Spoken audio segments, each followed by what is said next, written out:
Hey guys, today வீடியோவில் பிஸ்தா ஷெல்லை வச்சு ஒரு ஃப்ளார் எப்படி மேக் பண்ணலான்னு பார்க்கலாம். இதோட ஷார்ட்ஸ் நான் ஆல்ரெடி போட்டிருந்தேன். இப்போ டீட்டெயில் வீடியோ தான் நான் அப்லோட் பண்ணியிருக்கேன். ஃபஸ்ட்டு பிஸ்தா ஷெல் கொஞ்சம் எடுத்துக்கோங்க. அப்புறம் வேஸ்ட்டான கம்பி கொஞ்சம் இருந்தால் அதையும் நீங்கள் கட் பண்ணி எடுத்துக்கோங்க. உங்களுக்கு எவ்வளோ லென்த் வேணுமோ அந்த அளவுக்கு நீங்கள் கட் பண்ணி வச்சுக்கோங்க. இதுக்கு மெயினாக தேவைப்படுறது ஹாட் க்ளூகன் தான். நீங்கள் மற்ற க்ளூனா அது டக்குன்னு ஸ்டிஃபாக நிற்காது. ஃபெவிகால் கூட யூஸ் பண்ணலாம். அது கொஞ்சம் நிற்கும். ஆனால் காய கொஞ்சம் லேட் ஆகும். இதுனா டக்குன்னு நமக்கு நல்லா ஸ்டிஃபாக நிற்கிறதுனால நான் இந்த கன் யூஸ் பண்ணியிருக்கேன், க்ளூகன். அப்புறம் நீங்கள் என்ன பண்ணணும்னா, ஒவ்வொரு பெட்டல்ஸாக நீங்கள் எடுத்து எடுத்து அது ஒரு ஃப்ளார் ஷேப் வர்ற வரைக்கும் நீங்கள் அதை ஒட்டணும். இந்த க்ளூகன் வச்சுருக்கிறதுனால நமக்கு நம்ம எந்த ஷேப்புக்கு வேணாலும் அந்த பெட்டல்ஸை நம்ம விரித்து ஒட்டிக்கிடலாம். அதுக்கப்புறவு நம்ம இதில் நான் 3 ஃப்ளார்ஸாக செஞ்சுருக்கேன். உங்களுக்கு வேரியேஷன் காமிக்கிறதுக்காண்டி. அதுக்கப்புறம் நம்ம அந்த ஸ்டெம்முக்கு ஒரு க்ரீன் கலர் டேப் உண்டு. ஸ்டெம் டேப்புன்னு சொல்லிட்டு அந்த டேப்பை வச்சு ஃபுல்லாக ரோல் பண்ணி எடுத்துக்கோங்க.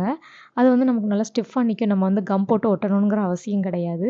அப்புறம் இதுக்கு கலர்ஸ் பண்ணுவோம். கலர்ஸ்க்கு நான் லைட் கலர்ஸாக எடுத்திருக்கேன். ஃபஸ்ட்டு பேபி பிங்க் எடுத்து பண்ணியிருக்கேன். Next yellow colour, light yellow colour எடுத்து பண்ணியிருக்கேன்.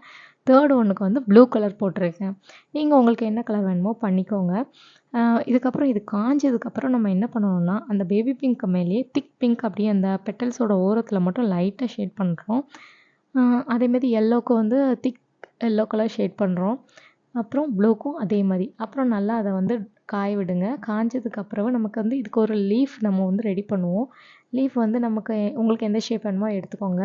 லீஃப் மாதிரி எடுத்துகிட்டு அதுக்கப்புறம் அதில் க்ரீன் கலர் பெயிண்ட் பண்ணிக்கோங்க. பெயிண்ட் பண்ணிவிட்டு நீங்கள் அதையும் அந்த கம்பியிலே ஸ்டிஃப் பண்ணிக்கோங்க. இது கண்டிப்பாக உங்களுக்கு பிடிக்கும்னு நினைக்கிறேன். இது நீங்கள் எந்த டெக்கரேஷன்னாலும் வச்சுக்கிடலாம். அதாவது நம்மளோட வாலில் ஒட்டி வைக்கலாம், ஒரு ஸ்டாண்டில் போட்டு வைக்கலாம், எதுலனாலும் நீங்கள் வச்சுக்கலாம். இந்த வீடியோ உங்களுக்கு பிடிச்சிருந்தா நீங்கள் கண்டிப்பாக என்னோடய சேனலை சப்ஸ்கிரைப் பண்ணிவிட்டு லைக் பண்ணுங்கள், ஷேர் பண்ணி விடுங்க. கண்டிப்பாக பிடிக்கும்னு நினைக்கிறேன். Thank you. Tata, bye bye.